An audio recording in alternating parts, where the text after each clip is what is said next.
This is Sunday, everyone.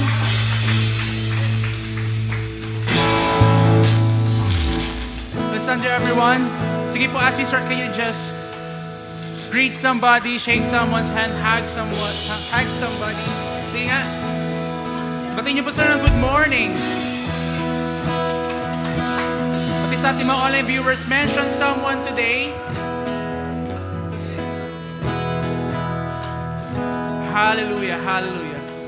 It's great to be in the house of the Lord today. Amen? Amen. Amen. So as we start, let's just worship Jesus this morning. Clap your hands like this. Hey!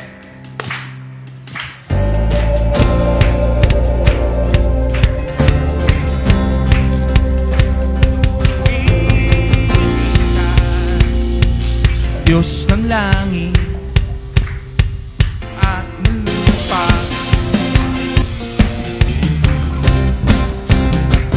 sinasamba ka ng aking isip at ng kaluluwa.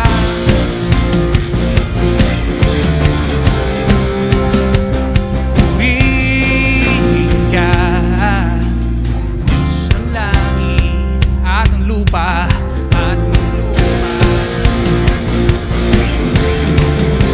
Sabay-sabay po tayo.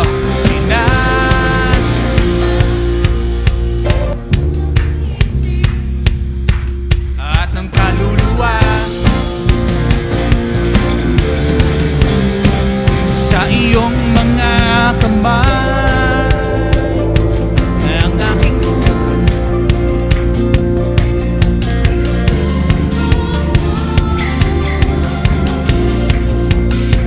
hindi mawawalay. Ikaw ang gabay, patuloy mong Church, you know this, and so sing. Panginoon, purihin ka, saan man naroon ihahayag kita. Ano man ang panahong hindi magsasawa, ulit-ulitin ang papuri hanggang sa muli. Aking aawin sa'yo, aking hari, ang pagsamba at papuri.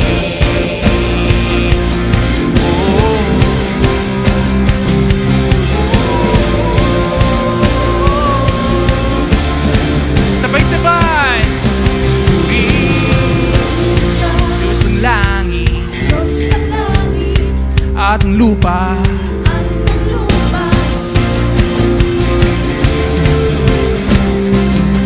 sinasamba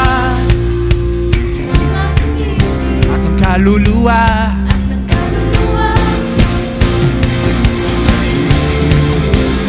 sa iyong mga kamay. Ang aking buhay ay ganang di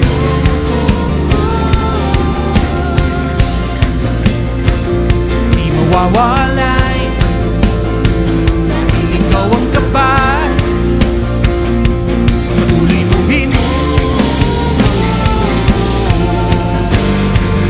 Panginoon, Panginoon, purihin ka, saan man naroroon ihahayag kita. Ano man ang panahon hindi magsasawa, ulit-ulitin ang papuri hanggang sa muli. Aking aawin sa'yo, aking hari, ang pagsamba at papuri.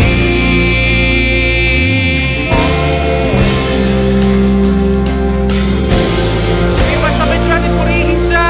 Hallelujah! Sa iyong mga kamay ang aking buhay ay ganun.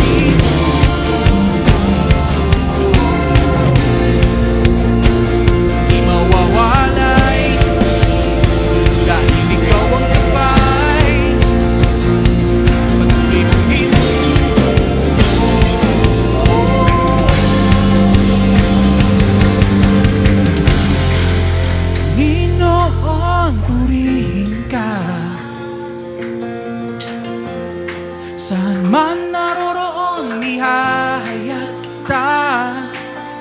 anuman. Anuman ang panahon, hindi masasawa. Ulit-ulitin ang papuri hanggang sa muli aking aawitin. Aking hari, hey! Panginoon, purihin ka. Saan man naroroon, ihahayag kita. Anuman ang panahon, hindi magsasawa. Ulit-ulitin ang papuri hanggang sa muli.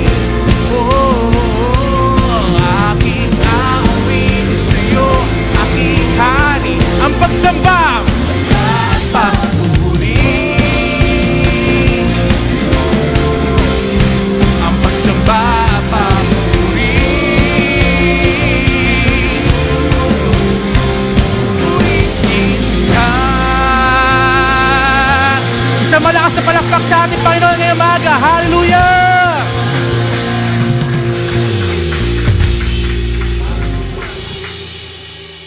Ayan, patuloy po tayong umawit ng papuri sa ating Panginoon. Tayo'y magdiwang sa kanyang kabutihan sa bawat isa sa atin. Hallelujah.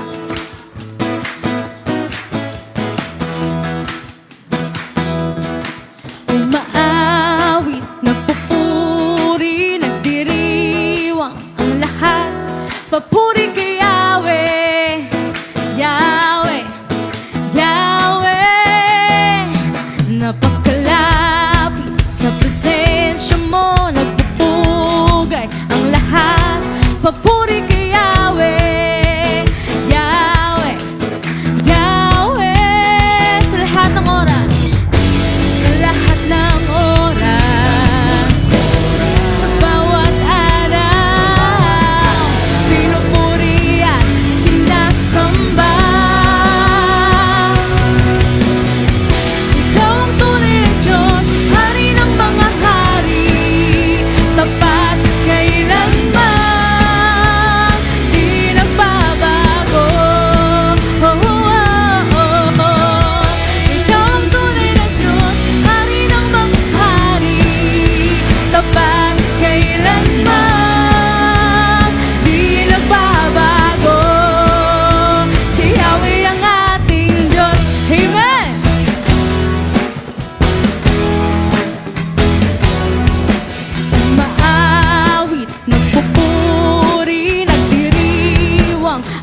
Diyos, hari ng mga hari, tapat kailanman, di nagbabago. Oh, oh, oh. Ikaw ang tunay na Diyos, hari ng mga hari, tapat kailanman, di nagbabago. Si Yahweh ang ating Diyos. Woo! Si Yahweh ang ating Diyos. Si Yahweh ang ating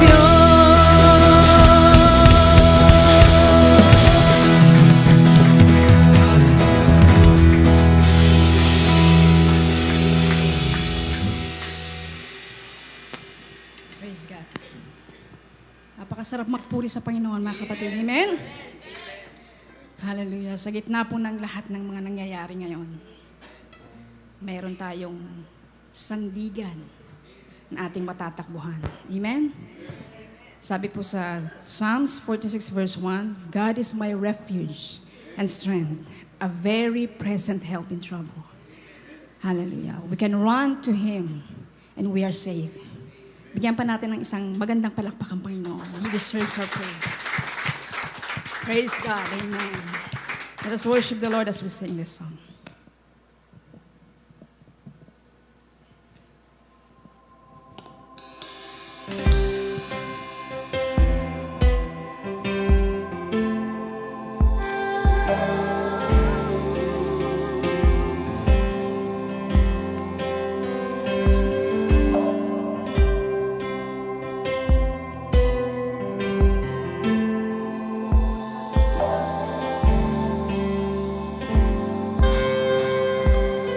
Pag-ibig mo sa buhay ko'y nararanasan. Kahit kailan ikaw sa tuwin ay nariyan,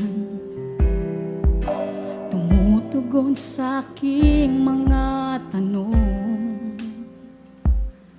Maaasahan ka na sa lahat ng panahon, sa harap man ng 10,000 kaaway.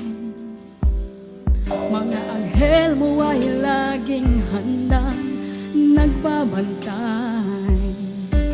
Sa bisig mo, Jesus, hihimlay. Hindi mangangamba dahil ligtas akong tunay. Ikaw, Jesus, ang aking sandigan. Hindi ako iniiwan, di pinababayaan.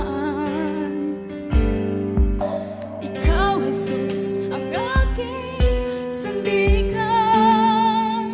Sa iyong kamay ako'y ligtas kailan pa man. Sa harap man ng 10,000 kaaway, mga anghel mo ay laging handang nagbabantay. Sa bisig mo, Jesus, himlay. Hindi mangangamba dahil ligtas akong tunay.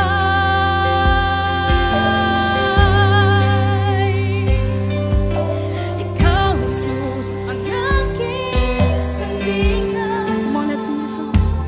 Hindi ako iniiwan, di pinababayaan. Ikaw, Jesus, ang aking sandigan. Sa iyong kamay ako'y ligtas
kamay ko'y ligtas. Kailan pa man.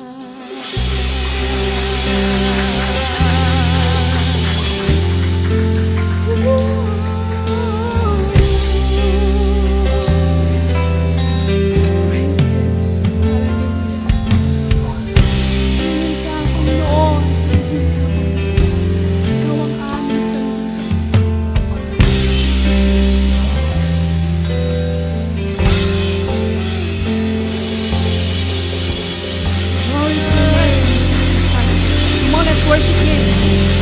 Palakpak para sa buhay na Diyos. Amen.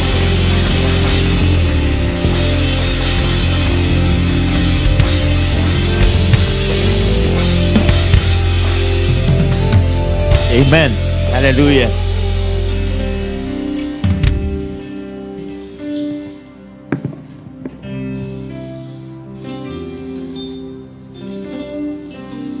Sige po, kunin po natin mga elements ng communion. Alam ko lahat tayo medyo all this, siguro nag-aalala no, sa nangyayari sa Middle East. Para bang andyan na kasi may domino effect yun. Mara sinasabi natin, di naman tayo, malayo naman tayo sa Middle East. But yung domino effect comes doon sa cost ng ating mga basic needs. Alam niyo po, na-remind lang ako nung kantang yun. Kung paano na yung Lord ng ating sandigan. Bakit si sandigan? In fact, kung ano po tayo, kung pupunta tayo doon sa truth, no? Na ang Panginoon, sabi nga, seated at the right hand of the Father. Okay? Knowing everything. Okay? Actually, lagi po namin sinasabi to, He has the helicopter view of everything. Okay? Nakikita niyo yung punot dulo ng lahat. Okay? Nakikita niya yung nangyayari sa ating paligid. And this is one moment, once again, that we have to remind ourselves na ang Panginoon po ang nakakikita ng ating buhay. And this time, as we celebrate His life, okay, taban po natin mga elements sa ating mga kamay ngayon. Mga online brethren, mas maganda po na samahan niyo po kami. Na habang gagawin natin itong mga kapatid, let's see our Jesus, our Lord Jesus. Okay? As if kahapon lamang siya namatay. And He sacrificed everything. His life for us. And right now, as we celebrate this, okay, let's celebrate His love, His truth that says He healed us by His stripe. Okay? He redeemed us from our sins and become the righteousness of God in Christ. Okay? Sige po tayo po, Lord, ay dumango sa Panginoon. Our Father, we have, Lord God, this situation, Panginoon. Pero napakaraming salamat, Lord God, na you saw this, Lord God, even, Lord God, bago mangyari ang lahat. And I know, Lord God, you are with us today, right here in this place, Panginoon, right here in this hall, Lord God. Hallelujah. Securing, Lord, or assuring us, Panginoon, that you love us, Lord God. Maybe we have, Lord God, this situation, Panginoon, even in ourselves, in our body, Panginoon. Lord, but then, ang totoo nun, Panginoon, you have healed us already. And this moment, Panginoon, oh God, you're looking at us, oh Lord God, assuring us, Panginoon, of this truth, Panginoon, na we are the healed of God. So, Lord, as we receive this, oh God, today, this morning, kami po ay nagpapasalamat and receive this truth, Lord God, that we are the healed of God dahil sa iyong kamatayan doon po sa cross. And I know, Lord, you are smiling at us, Panginoon, as we receive this. In Jesus' name, sabay-sabay po tayo.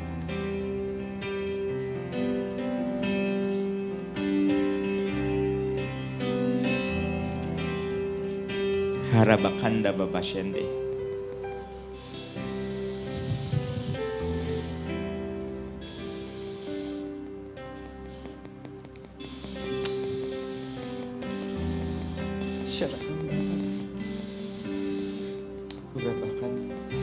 Thank you, Lord,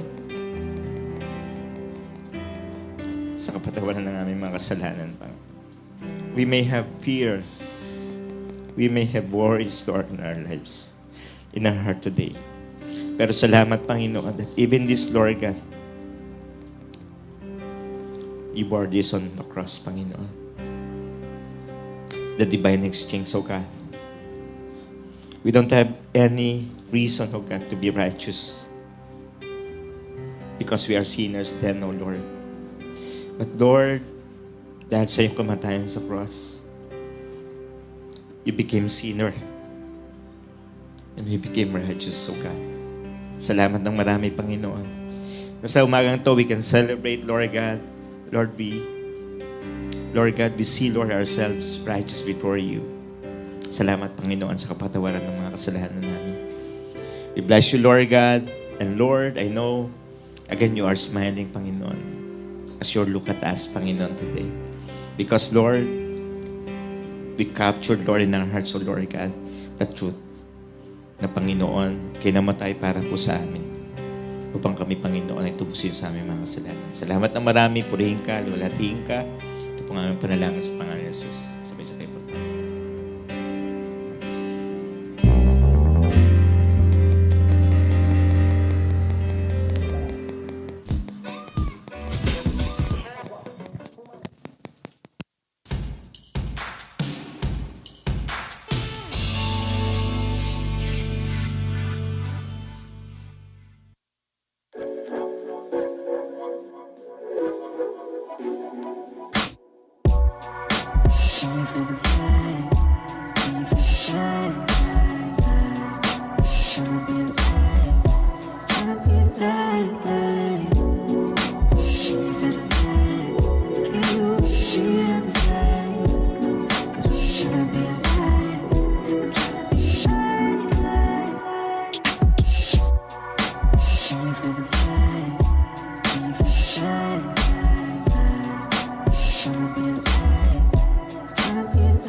Good morning, church. Good morning. It's already 20 after 10. At maraming salamat for joining us today. Once again, po ay talaga namang pinagpala. Sino po dito pinagpala ng Panginoon?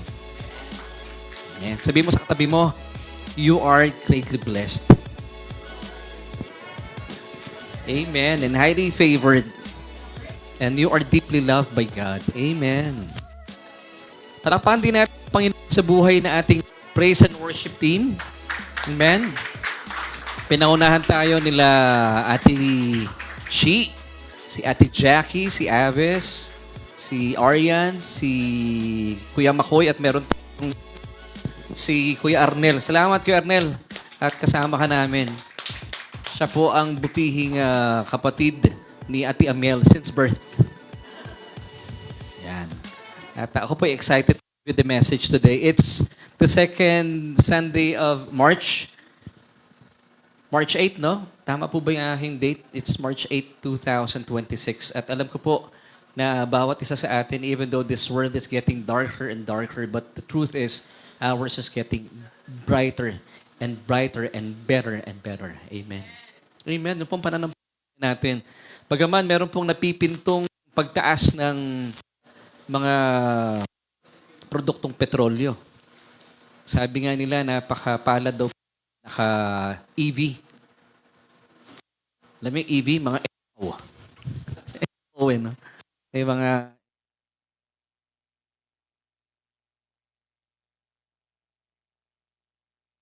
tayo ay kagaya po namin, sino dito naka-diesel?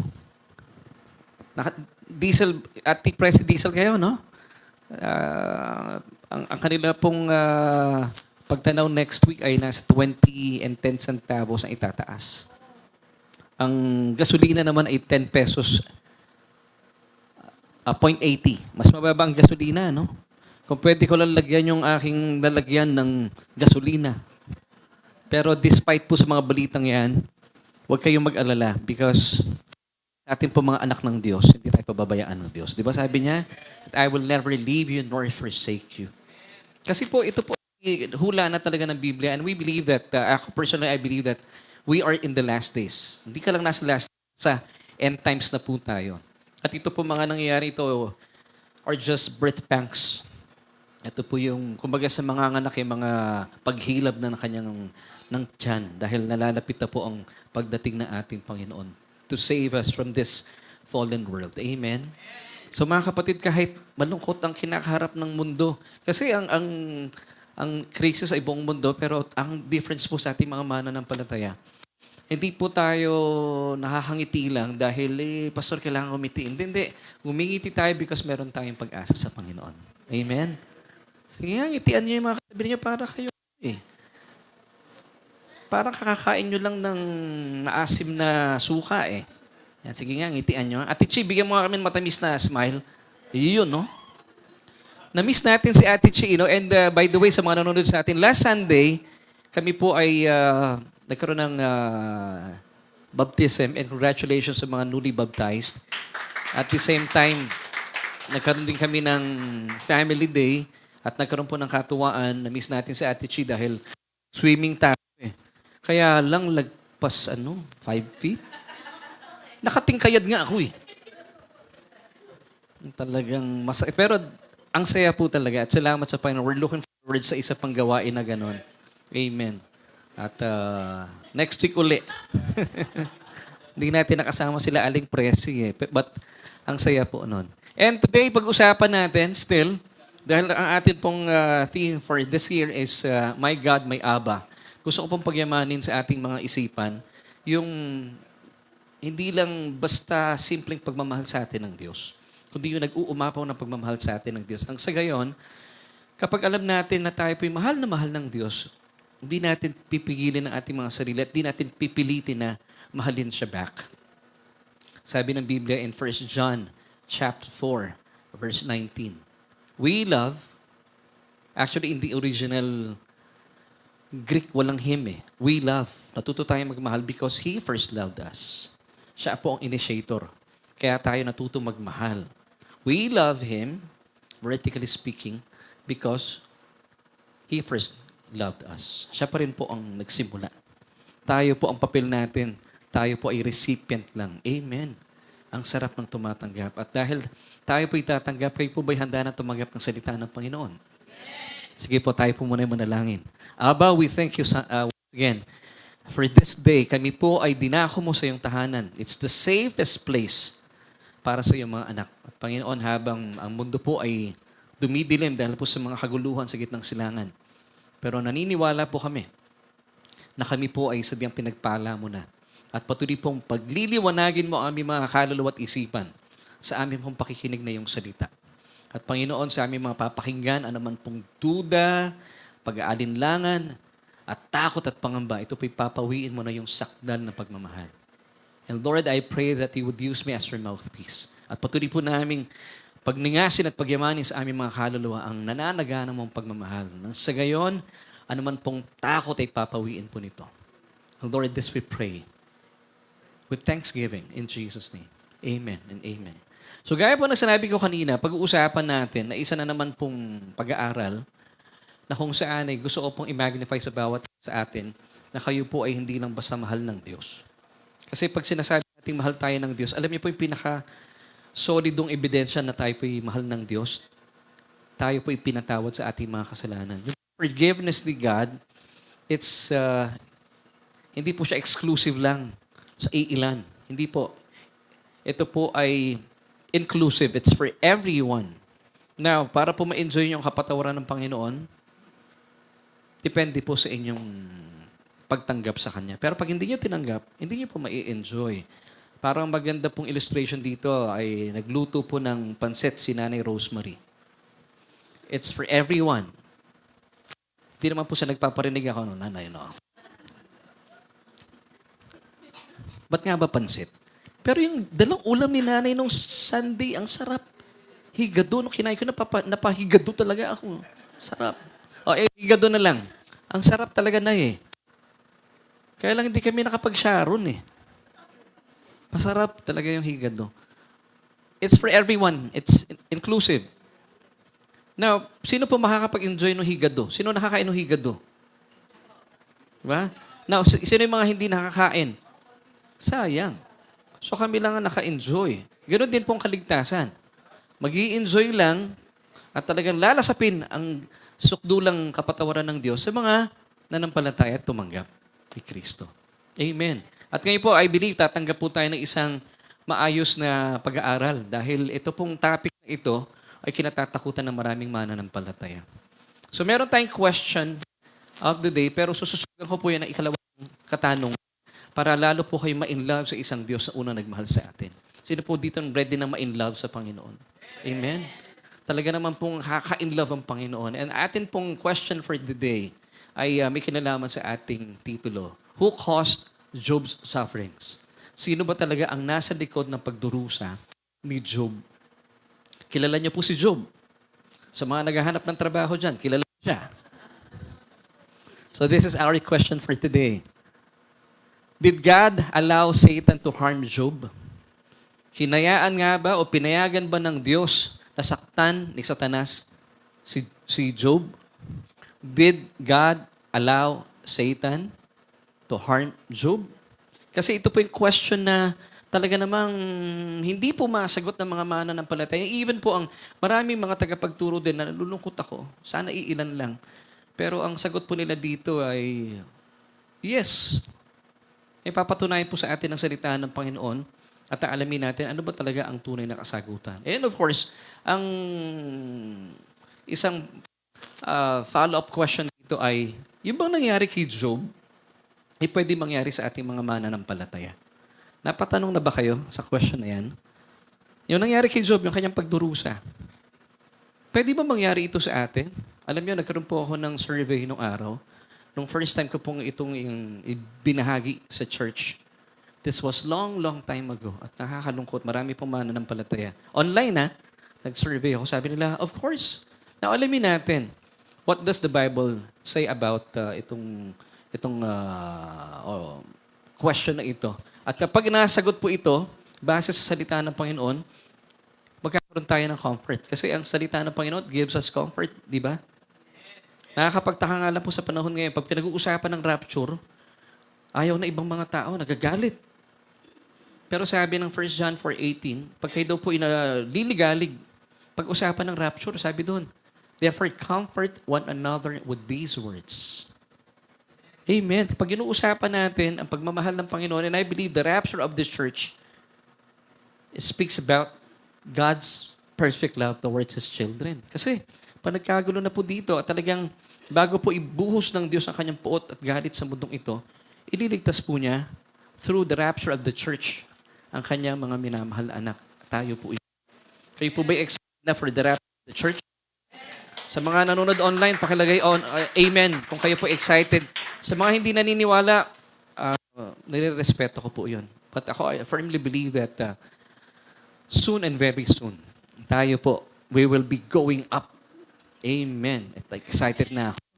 Gusto ko na makita kung anong itsura namin nila Brother Joel at saka nila Kuya Makoy pagdating doon sa ano. Ay, ewan ko lang kung talaga naman. Dito pa lang, ganito na tayo, di ba, Brother Jesse? Doon pa kaya? Tsaka si Kuya Fidel. Ano itsura ni Kuya Fidel doon? Amen.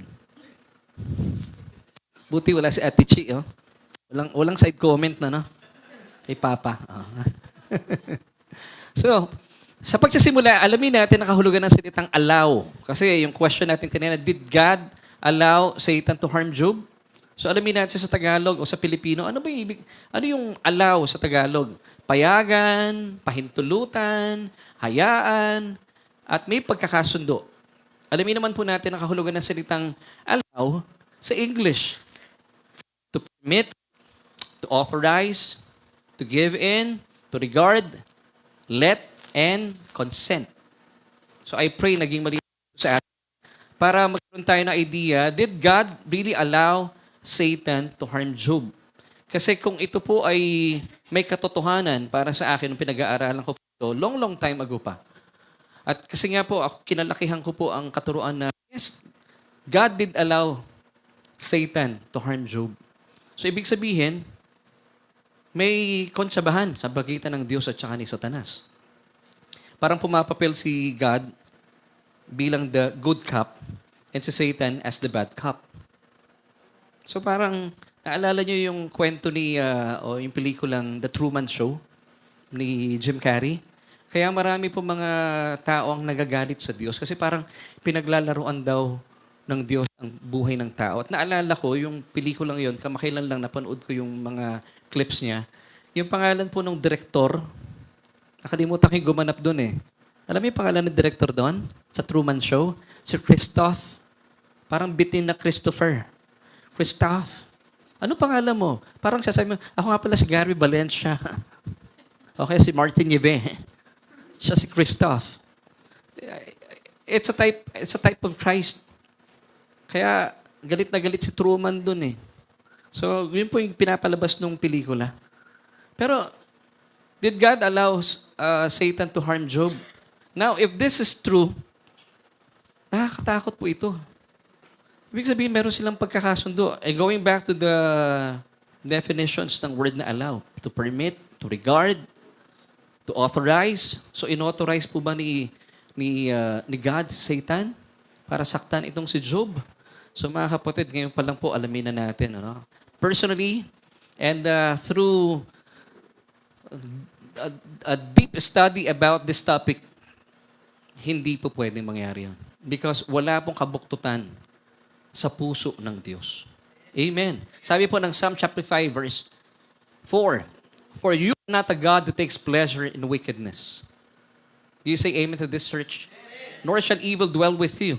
Wala pa namang kabuktutan at kasamaan na nananahan sa ating Panginoon. Pero pangkaraniwan pong paniniwala na marami pong mga grupo na oo, yung sakit na dinanas ni Job ay pinahintulutan ng Diyos. At kung ito pa'y pinahintulutan, ibig sabihin, nagpaalam si Satanas. So ngayon, anong napipicture na kay Satanas? Kagalang ni Satanas. Daig pa ng ibang mga taong bastos daw. Kasi alam nyo, uso yung word na ngayon, no? Nakakalungkot po sa mababang kapulungan. Meron pong nangyaring kabasusan. And even po sa mataas na sa Senado, meron din. Nakakalungkot lang nangyayari po yung mga bagay na ito ngayong Marso, Women's Month. And by the way, Happy Women's Month sa mga kababaihan po natin. Palapakan po natin sila. At baka magpakain sila. Yun, no?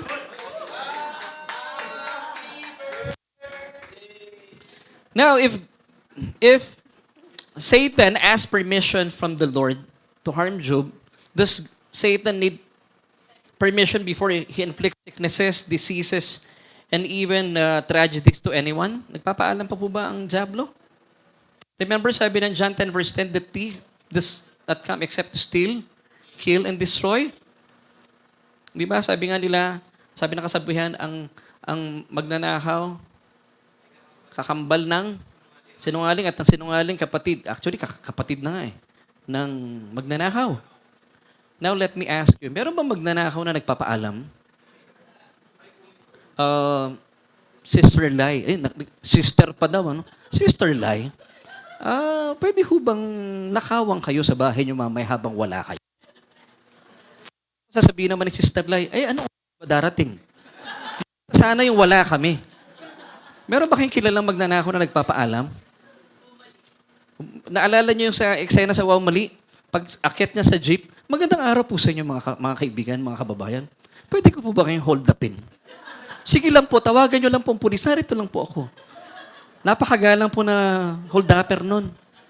Now, pakatandaan po natin si Satan, siya po ay masama by nature. At sinungaling. At mamamatay tao. Remember, John 10 verse 10, the first part? The thief does not come except to steal, kill, and destroy. So kung ginagawa po ito ni Satanas at humingi siya ng permission mula sa Diyos, so ibig sabihin ginagawa din po ito ng Diyos. Ang kaibahan lang, with permission. Halimbawa, lumapit po sa inyong bahay. Yung kaaway ni Kuya Tantan, kumakatok.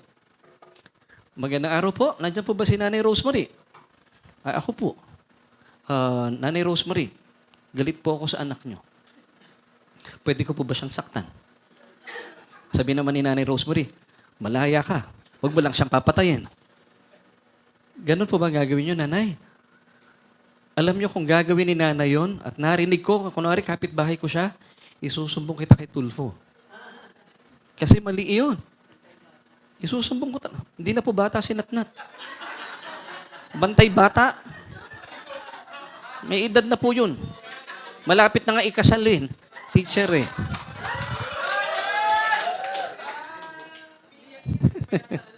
Nakilalanin natin, sino ba itong si Job, mga kapatid? Gusto nyo makilala si Job? Meron dalawang karakter dito sa ating istorya. Papakilala ko sa inyo. But first of all, kilalanin natin si Job. Job chapter 1 verses 1 till 3. There was a man in the land of Uz whose name was Job, and that man was blameless and upright, and one who feared God and shunned evil. And 7 sons and 3 daughters were born to him. So meron siyang 10 anak. Also, his possessions were 7,000. Tandaan niyo ito kung gaano karami. 7,000 sheep, 3,000 camels, 500 yoke of oxen, 500 female donkeys, and a very large household, so that this man was the greatest of all the people of the East. So siya nire-respeto ng maraming tao sa East, sa silangan. Hindi ako nagkakamali. So yan po si Job. At si Job po ay talaga namang pinagpala po dahil yung kanya po mga anak ay sobrang mga healthy din at sila po ay malapit sa kanilang ama.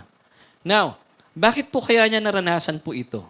Dahil, pangkaraniwan po sinasabi ng mga tagapagturo, no? Siyempre, kaya siya binanatan ng dyablo dahil matuwid siya. Well, totoo naman po yun. Alam niyo po yung mga matutuwid, galit ang mga baluktot dyan. Kung kayo po yung gumagawa ng kabutihan, ang kaaway niyo yung mga baluktot, yung gumagawa ng kasamaan. At ang masama, hindi pwede magsanib ang kabutihan. Di ba? Hindi naman po yun eh. So dito po pinapalabas na natin at gusto kong ipakita sa inyo, bakit naranasan ni Job ito sa kabila ng siya po ay isang matinong tao.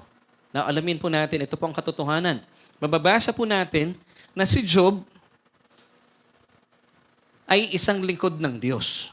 Ngayon, para ma-appreciate natin kung ano pong kalagayan natin sa kasalukuyan, bilang nasa ilalim ng bagong kasunduan ng purong biyaya, kung si Job po ay tinuturing ng Diyos, according to Job chapter 1 verse 8, then the Lord said to Satan, have you considered my servant Job? Siya po ay alipin o servant, tagapaglingkod.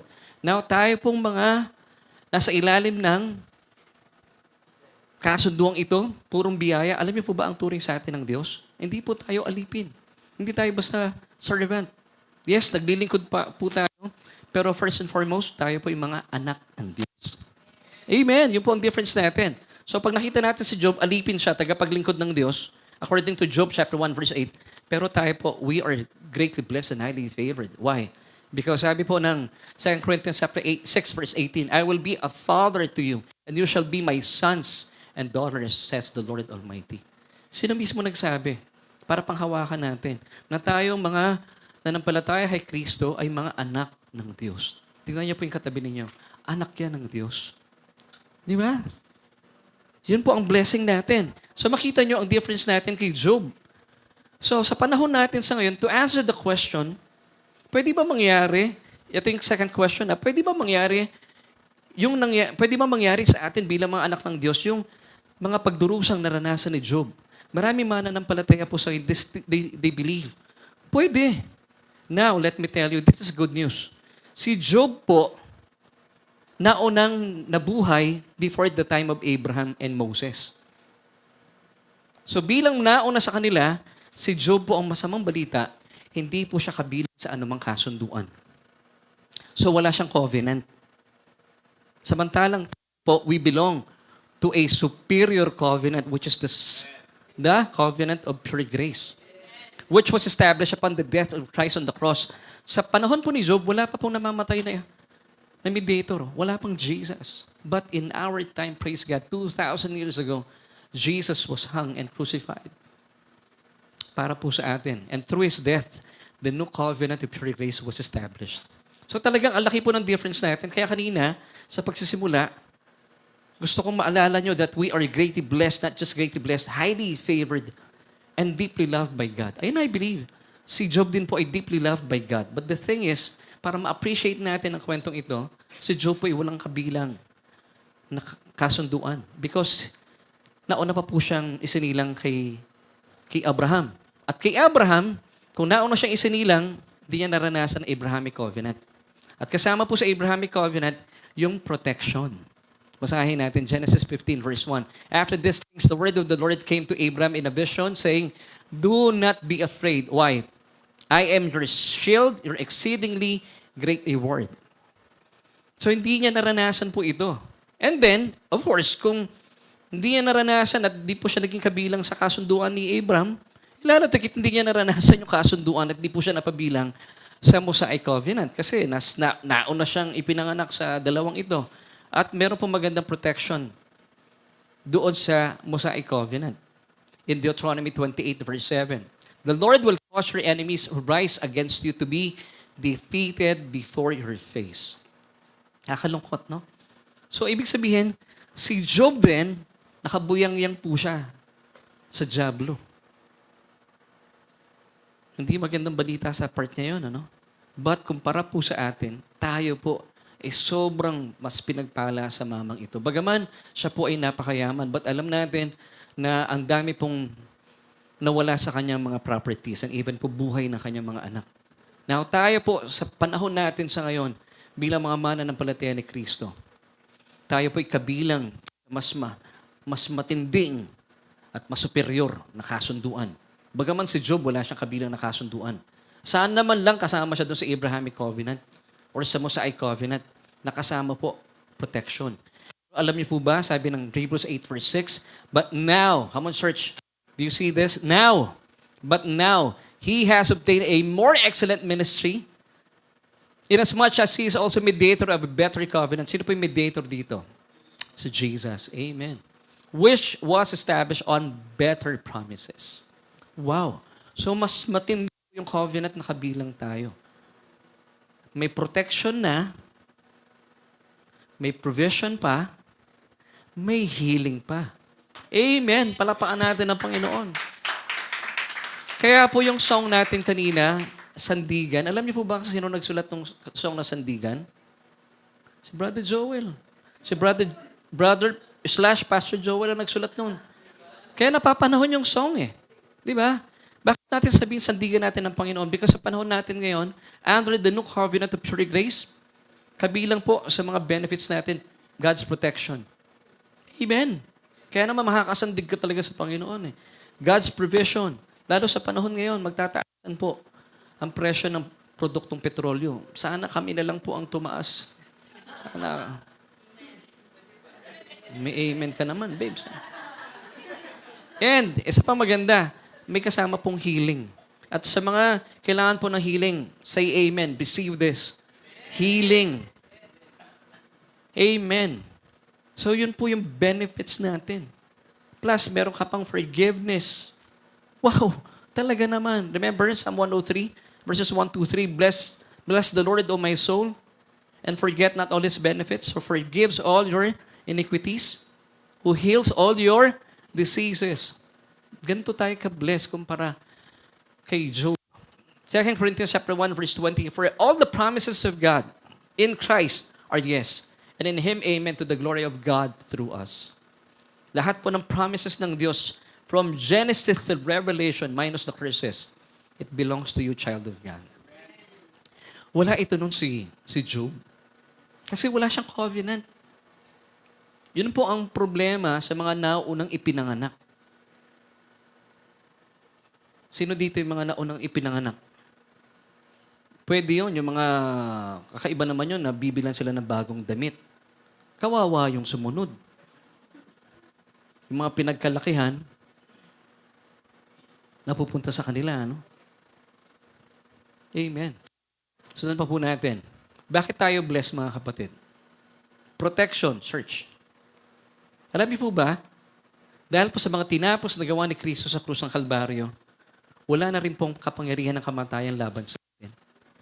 Sabi ng salita ng Diyos, we have passed on from death unto life. Kaya po ang posture natin, hindi tayo nag-aantabay, paano kaya ako mamamatay? Meron akong ganong kilalang tao eh. Nagmumuni-muni, paano kaya ako mamamatay? Masasagasaan kaya ako o maho-hold up o mababaril? Tayo po hindi ganon ang posture natin. We're looking for our blessed hope. Amen. Pabayaan mo na yung mga hindi naniniwala sa rapture, basa ako for me and my house. Yun po yung aming blessed hope, pinagpalang pag-asa. At wala po kapangyarihan si Satanas na tayo po ipatayin. Because at the cross, Jesus destroyed him who had, past tense, who had the power of death, who is Satan himself. Basahin natin Hebrews 2:14. Inasmuch as then, as the children have partaken of flesh and blood, Jesus himself likewise shared in the same. Nagkatawang tao po siya. Why? Kasi kailangan po na magkatawang tao dahil ang Diyos po hindi mamamatay. Pero nagkatawang tao ang Diyos para ibigay niya ang kanyang buhay para sa atin. That through death, Jesus might destroy him who had the power of death. That is the devil. Talagang particular po dito ang Panginoon. So mga kapatid, wala na pong kapangyarihan ang kamatayan laban sa atin. Pero kay Job, tila meron pa kasi nakabuyang-yang siya eh. Pero tayo po talagang, to answer the question, pwede ba mangyaring kay Job na mangyari sa atin? Definitely no. Is that good news, church? Amen. Pero would you believe, marami mga Christians sa ngayon, hindi po sila naniniwala doon. Nagkaroon ako ng Bible study nito eh. This was long time ago.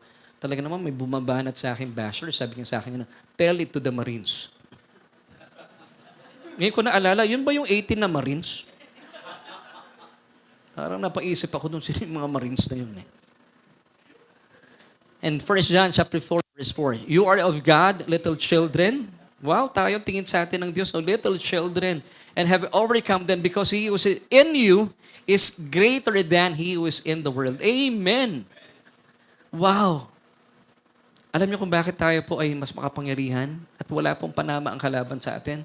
Because Christ is in us and we are in Christ.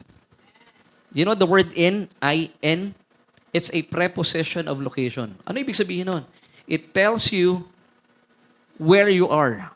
You are in Christ. And also it tells you what you are. So church, what you are the righteousness of God in Christ. Amen. So sobrang blessed tayo mga kapatid kumpara kay Job. So kilalanin na natin, who was Job? Sino nga ba si Job? Do you believe that Job was a sin-conscious man? Kasi tao rin po siya eh. Tao siya kagaya natin. And in those days, sa panahon niya, he was a sin-conscious. Kaya po, ayaw ng Diyos sa tayo po sin-conscious eh. Akala ng mga ibang mga grupo, the more kang sin-conscious, nagiging banal ka. Hindi po. The more ka nagiging sin-conscious, lalo kang magkakasala. Parang driving yan eh. Nung araw na nagsisimula ako mag-drive, Aling Presi, ang talagang pinapractice ko nun yung pag-park patalikod eh. Pag nagpa-park ako, babangga ako, nabangga ako. Yun ang consciousness mo eh. Now, tingnan niyo po dito bakit po, nakabuyang-yang na si Job, talaga pong napakarami pong pagkakataon na pwede pong salakayin ng kalaban itong si Job because he was sin-conscious. Job chapter 1 verse 5. So it was when the days of feasting had run their course that Job would send and sanctify them, yung kanyang mga anak po. And he would rise early in the morning and offer burnt offerings according to the number of them all. Ilan po ba sila? They were 10. So isa-isa pong nag-aalay siya. Why? Ang sabi niya, it may be that my sons have sinned and cursed God in their hearts. Thus, Job did regularly. So meron siyang sa pantaha, para sure na lang, gawin ko na lang. Alam mo, maraming tao sa gumagawa ng mga bagay-bagay para kahit hindi sure. Kagaya namin nung araw, nung kami po ay wala pa sa biyaya. Every time na nagpapatawag yung pastor namin ng altar call, kakalabitin ko si Mrs. Malapit tayo. Para sure lang. Tanggap ulit tayo sa Panginoon. Nandun kami, umiiyak si Ijo. Ako naman, para tanggap lang, para sure. So, dito rin po si Job, hindi siya sure. So, may mga Kristyano hindi sure. At marami din po nakakausap na talagang gumagawa sila ng mga bagay-bagay na hindi sila sigurado. Naalala niyo yung kwento ko sa inyo before? Yung mag-ama, sabi ng anak sa tatay, tay, turuan mo ako sa spelling. Sabi nung tatay, bring it on. Ano bang problema mo, anak? Ilan bang R meron sa word na tomorrow? Sabi nung tatay, sabi nung anak, isa ba o dalawa? Sabi nung tatay, gawin mo ng 3, hindi ako sure.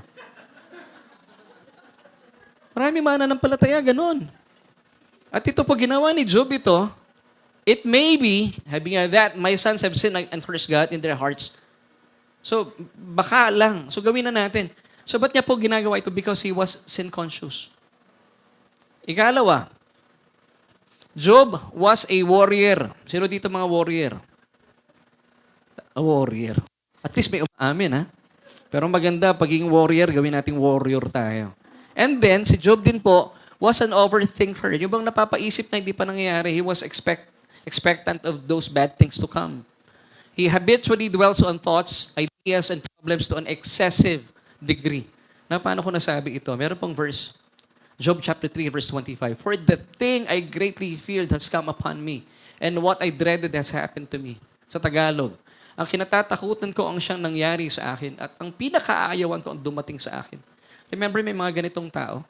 Yung bang, sabi ko na nga ba eh. Sabi mo na pala, ba't di mo ginawa? Di ba may mga ganun tao? Ako, guilty ako before. Yung bang, sobrang expectant ka sa mga masasamang mangyayari. Tapos, sabi ko sa'yo eh. Nanisi pa. So, overthinker po siya. No, iniisip na niya, wala pa man. Tapos, nung nangyari, kino-confirm niya. Are you getting this, church? Di ba? Ang daming ganito. Kaya nagiging, pag ganyan po kayo, binubuyang niyo yung sarili niyo sa kalaban. Binibigyan niyo ng pagkakataon ng kalaban, lalo kayong saktan. And then, sabi ko kanina, Job was a warrior. Amen? Mapag-alala. Sabi ng verse 26, hindi ako mapalagay. Wala akong kapayapaan, kaguluhan sa buhay ko ay walang katapusan. So, ganun ang isipan ni Job. Pero maraming mga tagapagturong sa ngayon, sobrang nire-regard nila si Job. Mga kapatid, tao rin po si Job. Para bang nilalagay natin sa napakataas sa pedestal. Pero si Job pala, walang kapayapaan. So he was a warrior and an overthinker at the same time. So church, hindi po maganda ito. Because, pantinin niyo po ito, sabi ng 1 Peter chapter 5 verse 8, be sober. Sa Tagalog, magpakatino kayo. Relax. Be vigilant. Why? Because your adversary, the devil, walks about like a roaring lion seeking whom he may devour. So sino po yung mga devourable? Yung mga taong warrior. So, ibig sabihin si Satan walks about like a roaring lion. Naghahanap siya. Si JM mukhang, wala namang kibuto eh. Mukhang di warrior to. Aalisin niya. So, pag nakakita siya ng taong warrior, yun, sisiluin niya. Kaya pala sabi ng 1 Peter chapter 5 verse 7, cast your cares upon Jesus because He cares for you. Magkasunod ito eh. So kung meron kayong worries sa buhay ninyo, nako, malapit na naman dumating si Judith. Anong sabi ng Panginoon sa atin? Cast your Judiths upon me because I care for you. And then, tinuturuan tayo sa verse 8. Be sober. Relax. Magpakatino kayo, sober, magpakatino. Be vigilant. Why? Because your adversary, the devil, walks about like a roaring lion. So, this is good news. Hindi lahat po ng tao ay devourable. Sino yung mga devourable? Yung mga natataranta. Anong tawag sa mga taong natataranta? Hindi natin pwedeng sabihin. So, pag ganun kayo, papayag ba kayo ganun kayo? Ang mga Kristiyano hindi ganun. Ano po dapat default mode natin? Relax. Sabi mo sa sarili mo, relax. Relax. Sabi mo sa katabi mo, chill. Relax. Don't be tense. Just relax. You might collapse. In church, so that's number 2. Number 3, si Job po was also self-righteous. Hindi natin narinig ito, no? Si Job was self-righteous. In Job chapter 29 verse 12. Isa lang verse po ito pero mamaya babasahin ko sa inyo. Sobra niya pinagmamalaki sa Diyos. Yung kanyang mga ginawa, kaya may entitlement issue rin to si Job eh. Na sabi niya dito, mamaya bubuin natin itong chapter 29 ng Job mula 12 until 17. Makikita nyo na sinasabi niya dito sa Diyos na marami ako mabuting ginawa kaya hindi ako karapat-dapat na magdusa sa karanasang ito. So verse 12 lang muna. Sabi ng Job chapter 29. Because I delivered the poor who cried out, the fatherless, and the one who had no helper. So ayaw ng Panginoon na self-righteous. Pag kayo po ay self-righteous, yung mga pinagmamalaki natin ating mga mabuting ginawa, kaya ako pinagpapala ng Diyos dahil once upon a time, meron akong nagawa mabuti. Alam niyo, naalala niyo yung pinag-usapan natin? Isaiah 64 verse 6, if I'm not mistaken. Ano po ang tingin sa atin ng Diyos, ating righteousnesses? Filthy rags? Ano yung filthy rags na yun? Mga pre-loved na sanitary napkin. Nakakita na ba kayo ng pre-loved na sanitary napkin? Ibig sabihin, used na. Sa harapan ng Diyos, yung ating righteousnesses, church righteousnesses, hindi po sins, righteousnesses are just filthy rags. So ayaw po ng Diyos yun. Kaya po naging expose si Job kay Satan. And he was able to harm Job. Matindi po yung hirap niya dinanas. So siya po naging self-righteous. So once again, si Job po was sin-conscious. Ikalawa, he was a warrior and overthinker. So mga kapatid, kung kayo po yung warrior, pagkatiwala natin sa Panginoon ating mga alalahanin. And number 3, Job was self-righteous. So lahat po na yun, hindi kalooban ng Panginoon para sa kanyang mga anak. Now, kilalanin naman natin si Satan. Gusto niyo ba makilala si Satan? O wag na lang. Hindi, mapakilala ko sa inyo para kahit paano kilala niyo siya. Baka pag nakasalubong niyo, sabihin niyo, brother, para kilala niyo kung sino yung mga brother ninyo. Si Satan, the God of this age and world. Take note yung word na God, small g. Kaya pag may bumabati sa akin, even po sa Facebook, pasensya na po kayo. Pag may nag-God bless sa akin na small g, hindi ko sinasagot eh. Kasi hindi po si God yun. It should be capital G. Kaya pag bumabati po kayo, God bless you, wag small g. Pastor, kasi tinatamad na akong mag-capital eh. Si Satan yun. So ito po si Satan. He is the God of this age and world. 2 Corinthians chapter 4, verse 4a. Minds the God of this age has blinded who do not believe. Kalawa, si Satan po, also known as the prince of the power of the air. Alam niyo po ba ang Satan, may mga demons siya eh. At may hierarchy din po sila. Yung mga away na yan sa bansa, laban sa bansa, mga general ito ng mga demonyo. So, may hierarchy po sila. I believe, I would say this na kasi alam ni Satan na kanyang pupuntahan eh. So, napaka-organized din ni Satan sa pagpulo. The prince of the power of the air. Ephesians chapter 2, verse 2, in which you once walked according to the course of this world, according to the prince of the power of the air. So, siya po yan. Number 3, Satan is the whole world is under his rule. Nga mamaya, alamin natin, paano siya nagpapatakbo ng mundong ito? Alamin natin mamaya.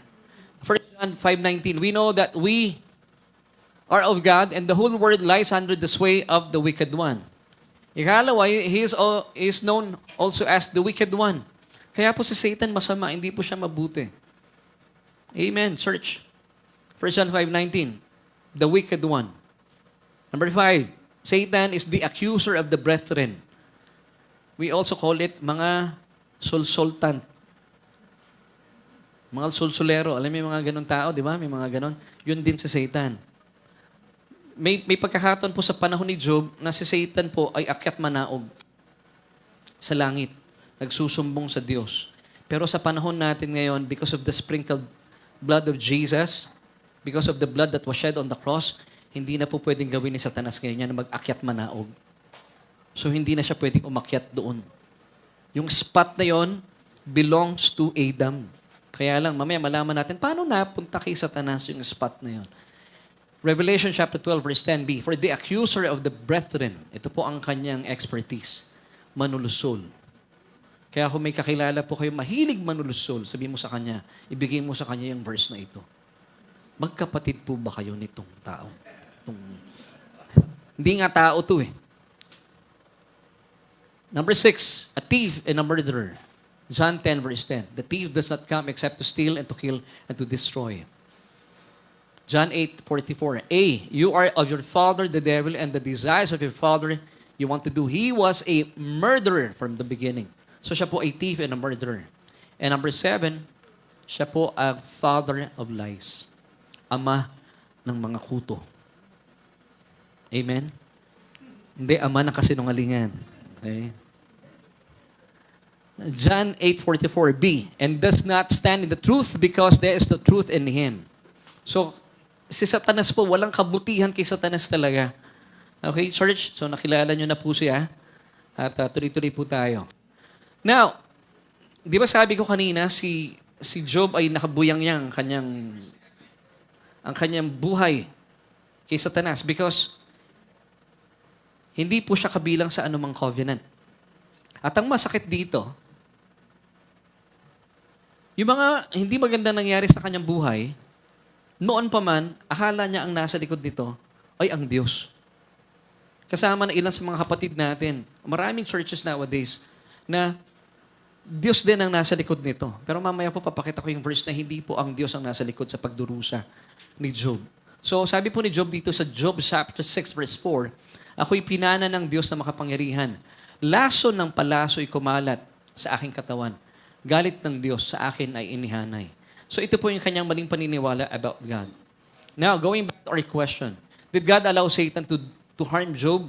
Now, hindi po pwedeng makipagsabwatan ang Diyos kay Satanas. If that's the case, wala na po tayong pag-asa. Nakakatakot po iyon. Payag po ba kayo? At hindi lalo pwedeng makipagsabwatan ni Satanas sa Diyos. Ang Diyos po, ito ginagamit pang karaniwan ng marami mga tagapagturo. Sabihin nila, yes, God allowed Satan to harm Job because God is sovereign. Gamitin nila yung word na yun. Now, I believe that God is sovereign. Now, let us define the word sovereign. Ang sabi po ng Biblia and ng dictionary, ang word na sovereign is this. Highest rank, having the highest rank. That's number 1.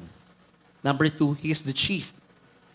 Sovereign, independent. Di ba naalala niyo? Yung ating bansang Pilipinas ay sovereign. We are a sovereign nation. So ang Diyos po, independent. Hindi siya nakaasa kung kanino man.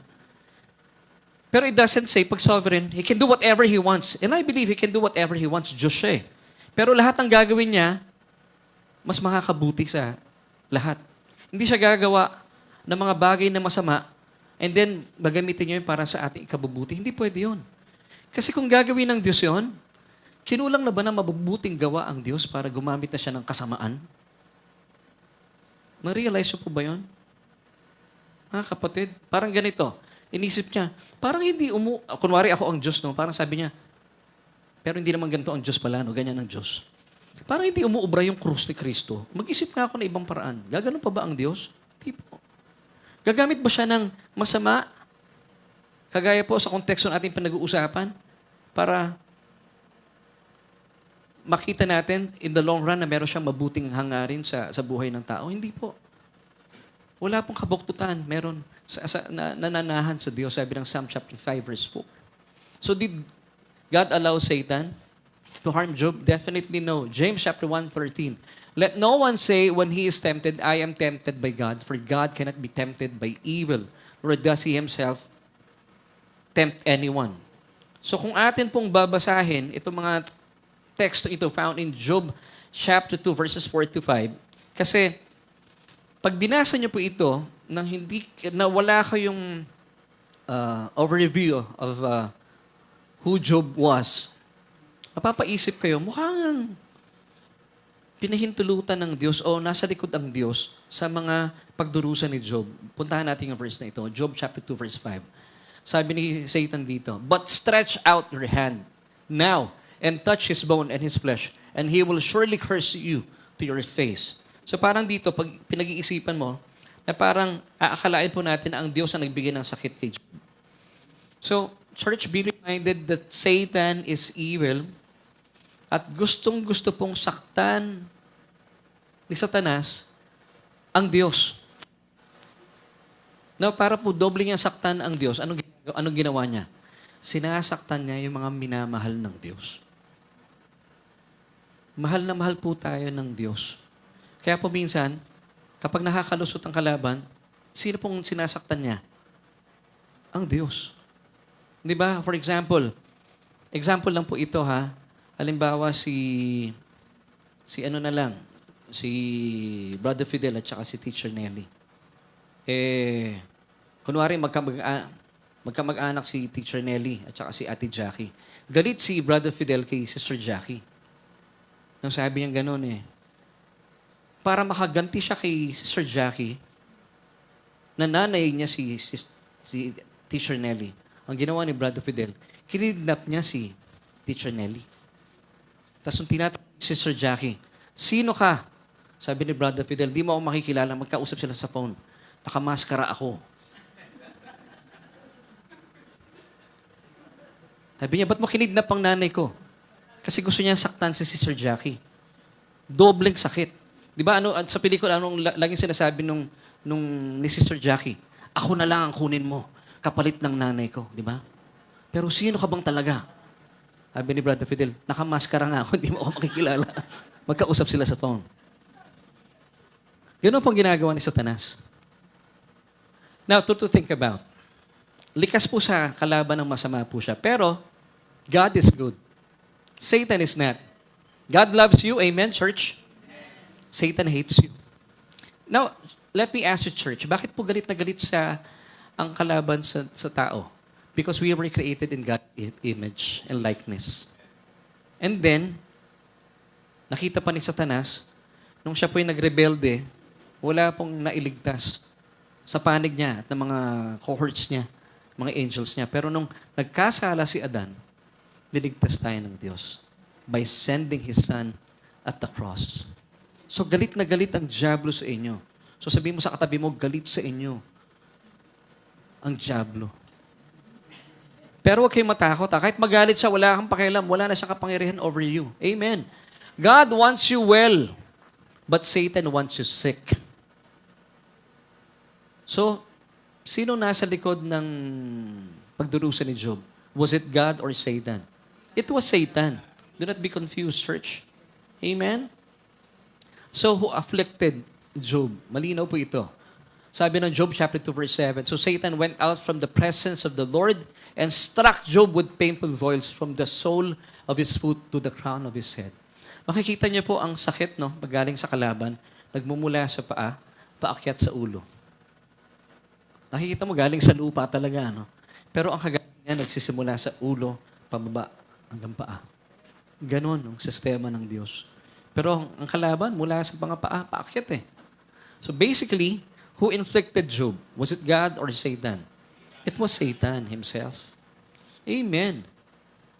Now, isa pang verse po na nalilito ang mga tao na para bang sinasabi na ibinigay ng Diyos si Job kay Satan through this verse. Job chapter 2 verse 6.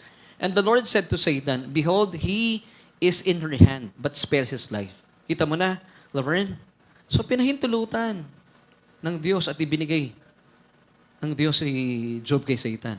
Now, once again, church, no, pinakilala ko sa inyo si Satan. In this verse, God is just stating a fact. Sinasabi lang po niya yung katotohanan. That this world is under the sway of the wicked one. Until sa panahon naman po natin Sino po ang Diyos ng mundong ito? Si Satan. Kaya nga po hindi tayo nakatira, hindi tayo citizens of this world, di ba? Because this world lies under the sway of the wicked one.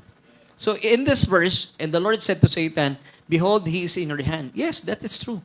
He was just stating a fact. So si Job po, walang covenant. Pero sa panahon natin, tayo po ay wala sa palad ng kalaban. Tayo po ay nasa pag-iingat na ating Panginoon. 1 John 5:19, we know that we are of God and the whole world lies under the sway of the wicked one. So kung kayo po ay walang relasyon sa Panginoon, nasa palad kayo ng kalaban, ng masama. Kaya nga po, di ba lagi tayo nagpapatanggap dito sa ating pananambahan? Ito masakit ang katotohanan. Yung iba tinitake for granted. Never take for granted yung inyong protection. Pag wala po kayo sa palad ng Panginoon, pagtripang kayo ng kalaban, pwedeng kunin niya ang buhay mo anytime. Kasi ikaw ay nasa kanyang pamamahala. Pero tayo mga anak ng Diyos, hindi tayo pwedeng pakialaman ng dyablo. Tayo, sabi ng John 10, tayo ay nasa pag-iingat ng kamay ng Panginoong Jesus.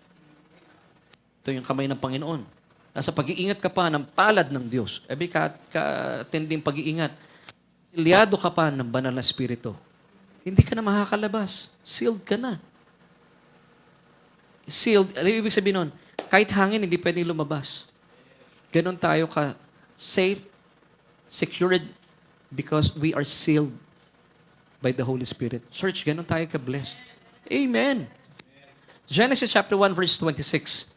Ito po ay nagpapatunay na napasakamay po ni Satanas ang mundong ito ang pamamahala. Before po, ibinigay ang pamamahala ng Diyos kay Adan. But because he committed highest treason, kinuha po ng dyablo yung pamamahalang yon. At hanggang sa panahon ngayon, nasa pamamahala po ang mundong ito ni Satanas. Kaya po hindi po kagulat-gulat na may mga nangyayaring mga kaguluhan, especially sa gitnang silangan. Kasi kung ang Diyos po ang namamahala ng mundo, ay kaganda po ng mundo. Di po ba? At walang nagkakasakit. Pero ito po ay fallen world. Kaya siya fallen because si Satan ang namamahala. Ang pangit mamahala ni Satan. Now, bilang pagbabalik tanaw po, pagpapatunay, I should say, sa aking sinasabi na before po ibinigay ang pamamahala ng Diyos sa tao kay Adan. Then God said in Genesis 1:26, "Let us make man in our image according to our likeness. Let them have dominion over the fish of the sea." So ipinagkatiwala ng Diyos sa tao ang pamamahala. Pero nung nagkaasala po si Adan, doon po napasakamay ng dyablo ang pamamahala sa mundong ito. Amen. So church, are you getting this? So para malinaw po sa atin, no? So hindi po ibinigay ng Diyos kay Satan si Job. He was then stating a fact sa binasa natin kanina. Pero nandun pa rin po sabi ng Diyos, but spare his life. Wala kang karapatan na patayin si Job. Now, tingnan po natin bilang pagpapatuloy. So nung nagkasala po si Adan, that's the time. Napasakamay po ni Satan yung dapat na spot ni Adam. Kaya po mababasa ninyo sa kasaysayan ni Job, si Satan, nag-aakyat manao, gaya na sinabi ko kanina, sa Diyos, nagsusuko. Yung spot na yon was given to Adam. Pero napunta kay Satan. Pero the good thing is, hindi na po pwedeng mag-akyat manaog nito ni Satan. Because of what Jesus did on the cross. Hebrews 9 verse 12. Not with the blood of goats and calves, but with his own blood. He entered the most holy place once for all, having obtained eternal redemption. Pag umakyat pa si Satanas doon, pugot na ulo niya. Wala na siyang karapatan doon talaga. Amen, church? So dapat makita natin yung mabuti nating kalagayan kumpara kay Job. Napakalayo po natin kay Job. Amen. Romans 6:14. At tayo po mga nasa ilalim pa ng biyaya, talagang napakaganda po ng talatang ito. For sin shall not have power over you. Why? Because church, you are not under law but under grace. Now, yung sin po in this passage, yung sin, di ba sa Greek Bible natin, meron pong dalawang prominenteng salita yung sin. Yung noun ay, di ba, speaks of pwedeng tao, pwedeng personality, di ba? Hamartia. And then yung isa naman, hamartano, the sinful deeds. Yung pong sin dito, siya po ay noun. Ano naman kung noun? So pwede nyo tanggalin yung word na sin, ay palit yung salitang Satan. For Satan shall not have dominion or power over you. Why? Because you are not under law, but under grace. Wow, even si Satan has no more power and dominion over us. Palakpakan natin ng Panginoon. Church, this is good news. So ibig sabihin, pag tumitingin sa atin ng dyablo, ano nakikita sa atin? Yung soul na ating paa. Tayo po'y malayong malayo. Alam niyo kung bakit? You are seated with Christ in the heavenly places. Saan ba nakaupo ang Panginoong Jesus? At the right hand of God. And you are seated with Him. Hindi mo katabi si Satanas. Si Satanas po nakatingala lang. Ang layo-layo natin sa Kanya. Kaya nga tinatapakan lang natin siya. Kaya huwag kinatatakot kay Satanas. Di pastor, meron akong kasama sa office parang si Satanas eh. Hindi po, hindi siya yun. Kaugali lang niya yun, Ped. Dapat ipag-pray niyo yun at dapat makatawid din siya sa Panginoon. Amen. May sumasagot ha. May mali pong paniniwala dito si Job, ano? Going back dito para makilala natin. Si Job, ang masakit po dito ang katotohanan, wala siyang idea about Satan. Ang alam lang niya si Yahweh. At ang masakit dito, kinukonsidera niya at kinonsider niya na si Yahweh ang may kagagawan ng kanyang pagdurusa. Kasi wala siyang idea about Satan eh. Kaya muli po sabi niya in Job chapter 6 verse 4, ako'y pinana ng Diyos sa makapangyarihan, laso ng palasoy, kumalat sa aking katawan, galit ng Diyos sa akin ay inihanay. Yan si Job. At maraming tao sa ngayon, maraming Christians, kapag meron po kayo maling believing about God, nagalit sa inyo ang Diyos, nilalantad nyo yung sarili nyo sa distraction. Parang sinasabi ni Satan, pag sinaktan ko to, magsisisi nito Diyos, di ayos. So kayo po, church, ako po, lagi kong pinapaalala, bilang nasa ilalim po ng bagong kasunduan ng biyaya, hindi na po magagalit sa atin ng Diyos. Anong sabi ng Romans 8 verse 1? There is therefore now no condemnation. Sa Amplified, no condemnation. In Amplified, no guilty verdict, no punishment for those who are in Christ Jesus. So wag niyo pong isipin, although meron tayong mga pagkakamali, at madalas po nagkakamali tayo, pero hindi nagagalit ng Diyos, hindi siya gumagano. Ano ka na naman? Hindi gumagano ng Diyos. No more condemnation. No guilty verdict, no punishment. Since yun pong paniniwala ni Job, nagkaroon po ng exposure itong mamang ito. Plus, meron pa po siyang ginawa na ito po babalikan natin. He was so self-righteous. Babasahin ko na buo in Job chapter 29 verses 12 till 17. Meron po siyang entitlement issue na parang sinasabi niya sa Diyos. Actually, hindi parang. Sinasabi niya, yung dinaranas kong pagdurusa ngayon, hindi ko marapat pagdanasin ito dahil ang dami kong natulungan. So si Job po, ba't niya nagawa ito? Tao rin po siya eh. Di ba pangkaraniwan, hindi natin napapakinggan ito pag topic si Job? Para bang lagi na nilang nilalagay sa pedestal si Job. Si Job po ay tao din.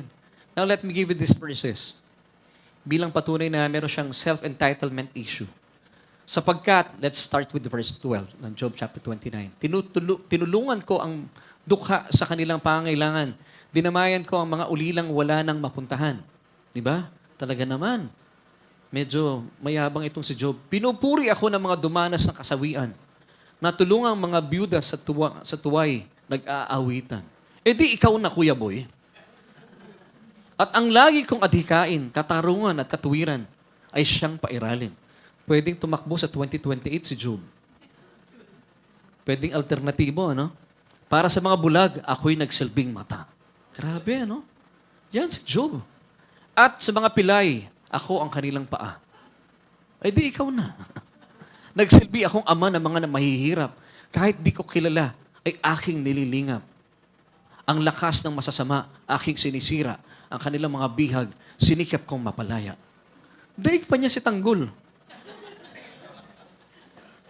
Context po mga kapatid, sinasabi niya ito sa Diyos, sinasabi niya, yung mga pagdurusa na binigay mo kasi ang mindset niya, ay Diyos ang nagbigay eh. I don't deserve this. Ganun pa yung tono ni Job. Now, see, ito si Job. Tao rin po siya.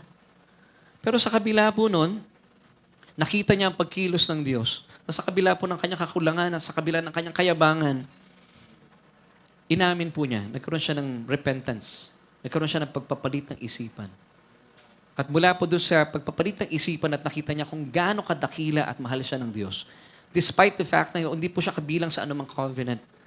Pero yung kanyang buhay po ay nagtapos ng maganda. Amen. At yung susi pala, metanoia. Change of mind, repentance. Nakipag-ugnayan siya, kinausap niya ang Diyos at nakinig din po siya. May ginamit po na isa sa mga kaibigan niya, which is a type of our Lord Jesus Christ. Kasi meron din po siyang dalawang kaibigan na talaga naman puro condemnation ang ibinibigay sa kanya. So ito na po yung restoration ni Job. Sabi niya in Job chapter 42, ang lahaba ng kwento. Pagdating sa 42nd chapter, verses 5 to 6, ito nang sabi niya sa Diyos. Nooy, nakilala ko kayo dahil sa sinasabi ng iba. Subalit ngayon, nakita ko kayo ng sarili kong mga mata. So, na-experience niya ang Panginoon. Verse 6, kaya ako ngayon ay nagsisisi. Ikinahihiyalat ng sinabi sa alabok at abo ako ay nakaupo. So, maganda yung nangyari kay Job. Nagkaroon po ng repentance. Hindi siya namalagi doon sa kanyang paniniwala na, I don't deserve this. Pero siyang entitlement issue. See, church, nagkaroon po ng pagbabago sa kanyang kaisipan. Amen. At mababasa din po natin sa mga susunod na talata na talaga pong ibinalik ng Diyos yung mga nawala sa kanya ng doble. Doble, ha? So, ibig sabihin, church, kung nangyari ito kay Job na walang covenant, yung restoration ng context natin, ha? Sa mga nawalan po sa inyo ngayon, sa tingin nyo, doble bang mararanasan nyo? It's beyond doble. Alam nyo kung bakit? We are now under grace, church. Naalala nyo po yung message ni Brother Joel? 5 times more favor and provision. Kay Job, doble lang. Sa atin, 5 times. Because we are the Benjamin generation. Tama po, Brother Joel, di ba? 5 times more favor and 5 times more provision. Pero balikan natin si Job. Dito panalong-panalo si Job. Ang mga huling araw ni Job ay higit na pinagpala ni Yahweh. Binigyan niya ito ng 14,000 tupa. Kanina 7,000 lang eh. So lahat dinoble ng Diyos. 6,000 kamelyo, kanina 3,000 lang. 2,000 bakat, 1,000 inahing asno. Nagkaroon pa si Job ng 7 anak na lalaki at 3 anak na babae. Hindi na dinoble yun. Kasi masyado ng marami. 2 nga lang eh. Sa panahon natin ngayon, di ba? So, talagang pinagpala po si Job. Amen. Ito pa maganda, bless po si Job. Ang mga anak na babae ni Job, ang pinakamagaganda sa buong lupain. Amen. Kaya yung mga anak natin, mga babae, kagagawa pa. Amen. Do you believe it, church? Magaganda mga anak natin. Amen. O, amen ka daw, Brother Fidel. Nuturuan ka na ni Ate Chi.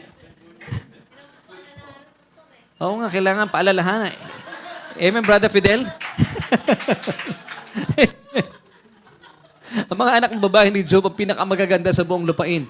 Pinamanahan din niya ang mga ito tulad ng mga anak na lalaki. Amen and amen. Kaabuti ng Panginoon.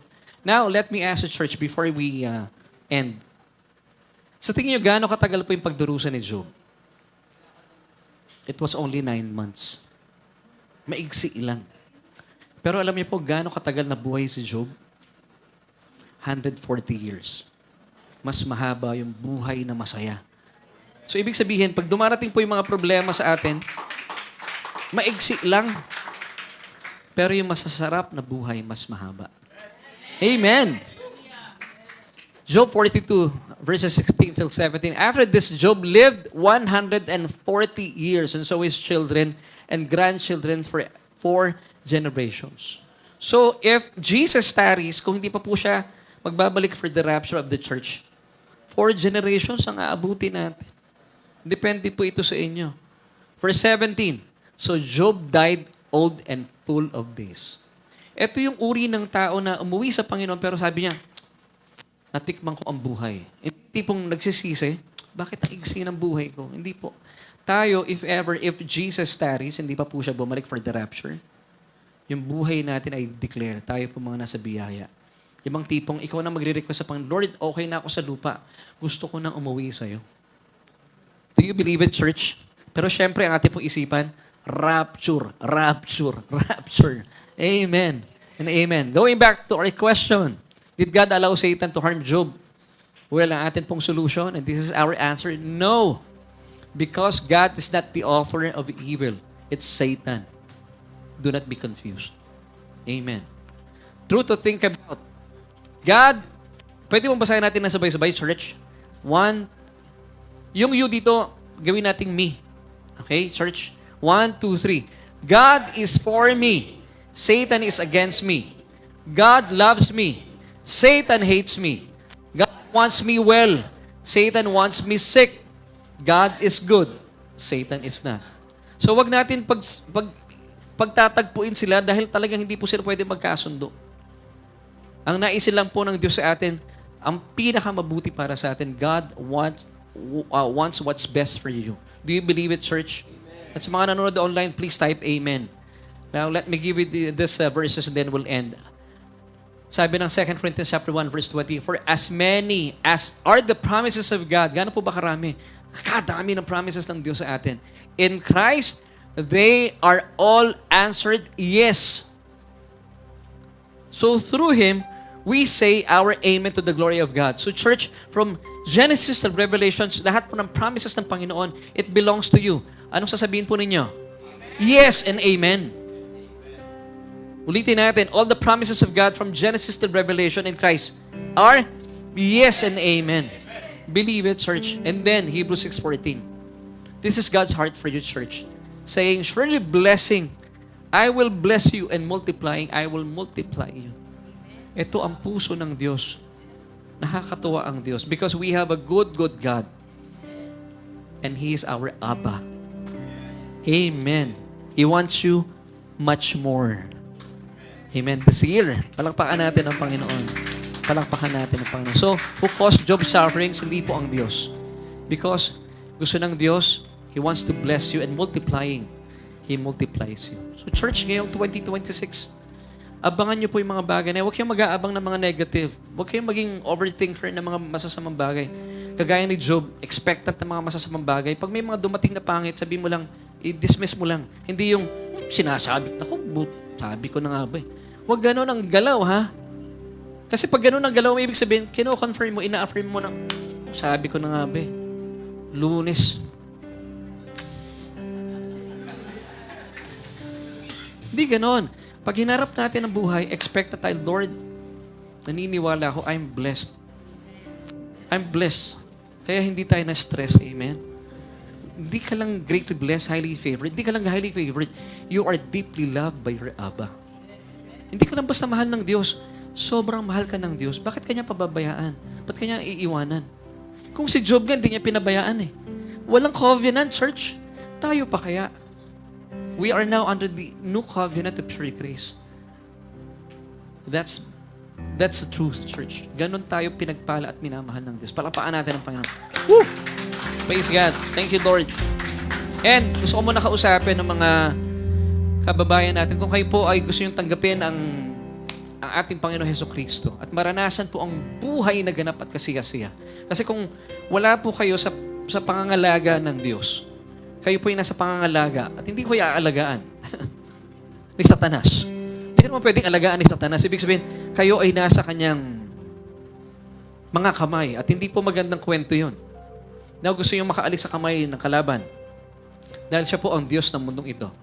Tanggapin po natin ang napakagandang paanyaya ng Diyos. Sabi ng Biblia in Romans 10 verse 9 that if you confess with your mouth the Lord Jesus Christ and believe in your hearts that He was raised by God from the dead, you shall be saved. That's simple.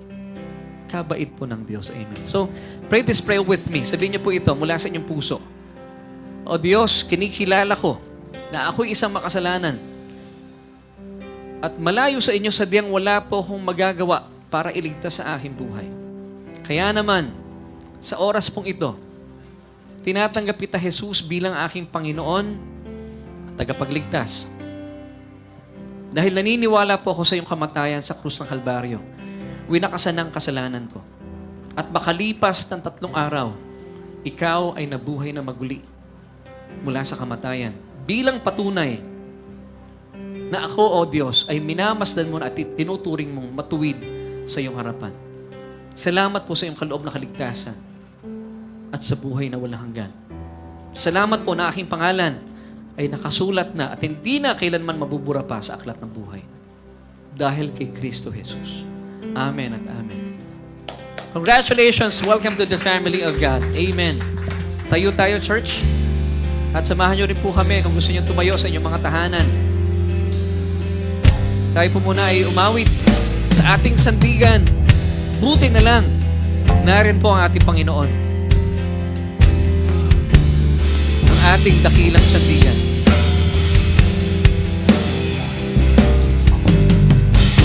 Jesus ang aking sandigan. Di ako iniiwan. Di pinababayaan. Ikaw, Jesus.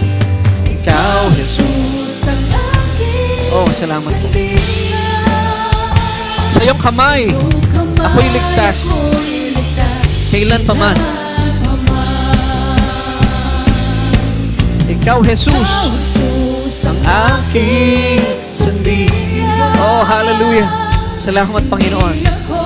Iniiwan, di pinababayaan. Ikaw, Jesus ang aking sandigan. Sa iyong kamay ako'y ligtas kailan pa man. Sa iyong kamay ako'y ligtas kailan pa man. Sa iyong kamay ako'y ligtas kailan pa man. Amen.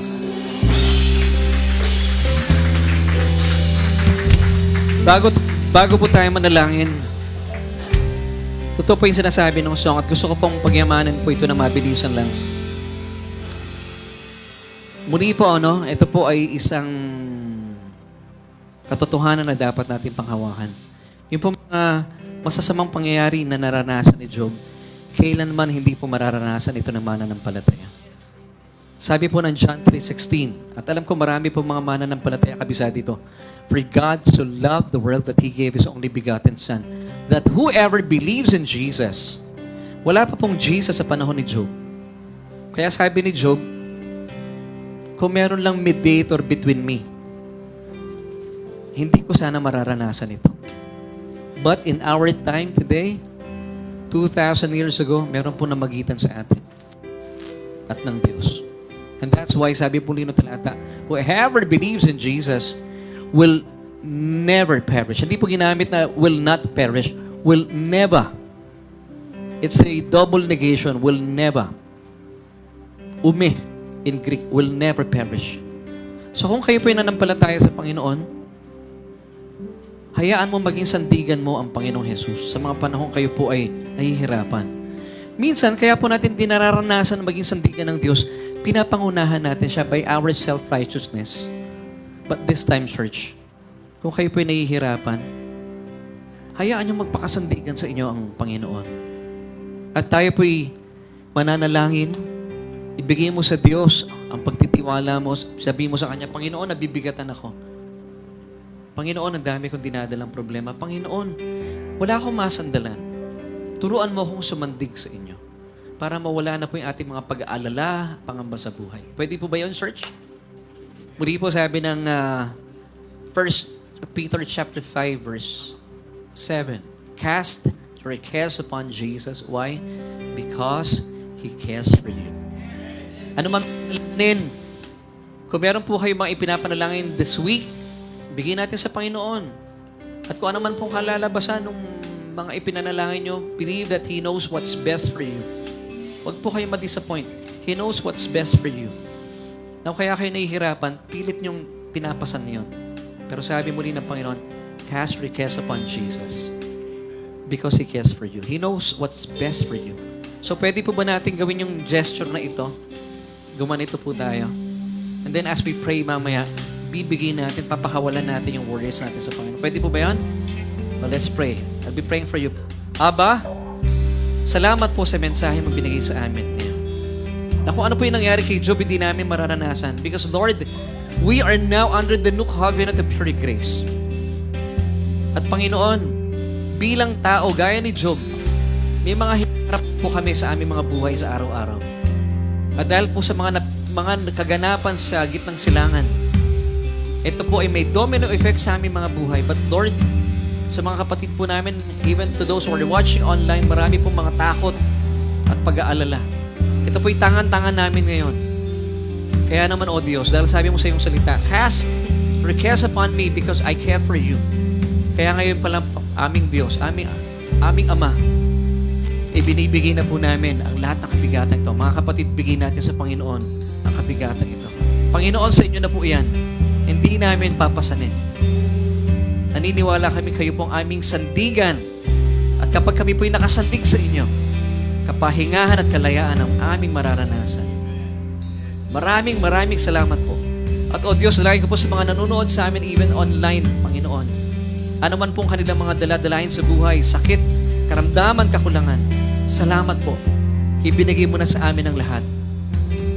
For all the promises of your promises are given to us through our Lord Jesus Christ. And that's why we could say yes and amen to these promises. Salamat sa iyo, O Diyos, na sadya kami po ay lubusan ng pinaburan at pinagpala. Sa iyo lamang po ang lahat ng kapulit pasasalamat. And this, Lord, we pray in Jesus' name. Amen. Amen. God bless you, church. Maraming salamat for joining us. See you next Sunday. Woo! Amen. Kakaupo na po tayo.